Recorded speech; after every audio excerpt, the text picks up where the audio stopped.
Existe um tipo de começo de relação que parece inauguração de loja.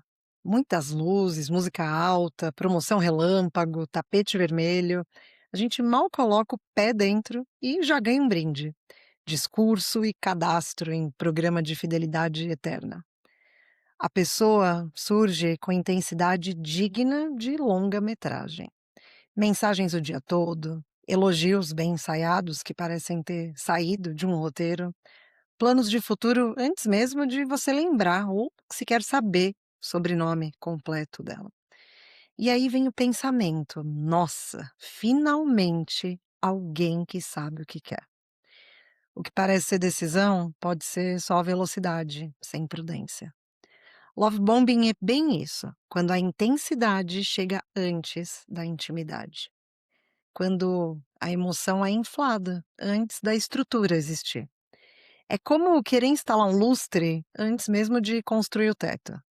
E no começo parece mágico. A gente se sente vista, escolhida, especial. Muito mais para quem sabe do seu próprio valor. É um enredo que faz muito sentido ver o outro valorizando aquilo que nós já aprendemos a enxergar. É uma experiência inebriante, para dizer o mínimo, porque toca em necessidades humanas básicas, de ser importante para alguém, ser prioridade, ser objeto de desejo. Mas aí vale lembrar que, apesar de não existirem regras, um relacionamento saudável costuma crescer como uma casa sendo construída. Primeiro vem a fundação, depois as paredes e só depois o acabamento e a decoração. No love bombing, a pessoa já quer colocar a placa de lar docilar no terreno que ainda nem foi carpido. E como eu disse, não tem regras ou padrões que definam o que é bom ou ruim. Até porque nem toda intensidade é uma manipulação. Tem sim pessoas intensas que sabem sustentar o que constroem. A diferença aparece quando a outra parte tenta reduzir o ritmo e diz: vamos com calma. Se essa pessoa respeita, ótimo. Se ela reage com culpa, cobrança, drama ou sumiço, temos aí um fato a ser considerado. Porque o amor maduro, ele tolera frustração e não desiste diante das necessidades que surgem na relação. Já o amor imaturo precisa de espetáculo constante. E é aqui que muita gente se confunde. Love bombing não é só muita demonstração de afeto e apreciação precoce. É um excesso combinado com uma incapacidade de sustentar um vínculo real. E muitas vezes é nessa incapacidade que mora o combo love bombing seguido de ghosting.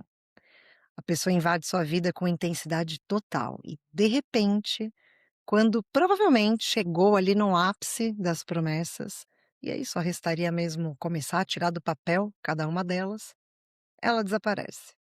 Sem explicação, sem fechamento, sem responsabilidade. E isso não é uma contradição, é mais uma confirmação. Porque quem pratica love bombing geralmente não está interessado na construção de uma relação. O interesse tá é na fantasia sobre esse vínculo. É alguém que se alimenta da sensação de conquista, da adrenalina da fusão, desse enredo acelerado. Mas que aí quando chega a hora de colocar tijolo em cima de tijolo e lidar com rotina, as diferenças, os limites, as conversas difíceis, aí a energia acaba. Construir intimidade exige muitas, mas principalmente 3 capacidades que nem todo mundo tem: tolerar frustração, de ser coerente e consistente, de assumir responsabilidade emocional.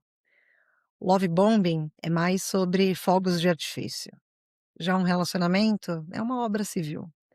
Os fogos eles fazem barulho, encantam, iluminam o céu, muitas vezes podem até assustar, mas não constroem abrigo e nem trazem segurança. Quando vem o ghosting, depois da explosão inicial, o que fica claro é que aquela pessoa nunca teve estrutura para sustentar o que prometeu. Ela queria a euforia da abertura do espetáculo, não queria administrar o teatro, depois que o público já estava ali sentado. E aqui é importante não transformar essa dinâmica numa simples questão de vilão e vítima. Às vezes tem sim uma intenção manipuladora por trás do love bombing, mas muitas vezes o que há é uma imaturidade emocional muito profunda. Tem pessoas que confundem intensidade com amor porque não aprenderam a diferenciar desejo de vínculo. E aí elas vivem de picos, mas o vínculo mesmo é uma planície, é constante, é repetição com um propósito. Mas agora, por que que o love bombing é capaz de pegar a gente com tanta força? Porque o love bombing ativa uma fantasia antiga e comum para a maioria das pessoas. A fantasia de que finalmente alguém me escolheu com certeza absoluta. Só que certeza absoluta talvez nem exista. E ainda mais no início de uma relação, ela costuma ser só desconhecimento mesmo, e não profundidade. Quanto mais alguém afirma que você é perfeita em uma semana, maior a chance de que essa pessoa esteja projetando uma fantasia dela. E as fantasias não sobrevivem à realidade. Quando você se torna humana, com os limites, seu cansaço, suas opiniões, aí a projeção da outra pessoa se espatifa inteira. E então vem o sumiço.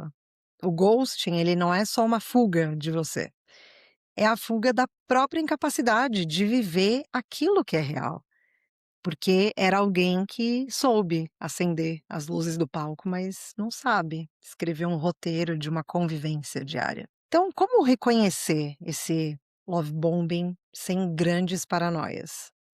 Observar. Observar antes de reagir. Observar o ritmo, a reação aos limites que são colocados, a coerência entre palavras e ações. O amor saudável, ele pode ser intenso, mas ele não precisa gerar pressa para existir. Porque no fim do dia, o amor que vale a pena não é o que explode, é o que permanece. Não é o que brilha forte por uma semana. É aquele que continua quando as luzes se apagam. E se você já viveu a sequência explosão mais sumiço, love bombing mais ghosting, já pode ir se libertando de uma possível culpa que fica aí martelando um "eu não fui suficiente" dentro da sua cabeça.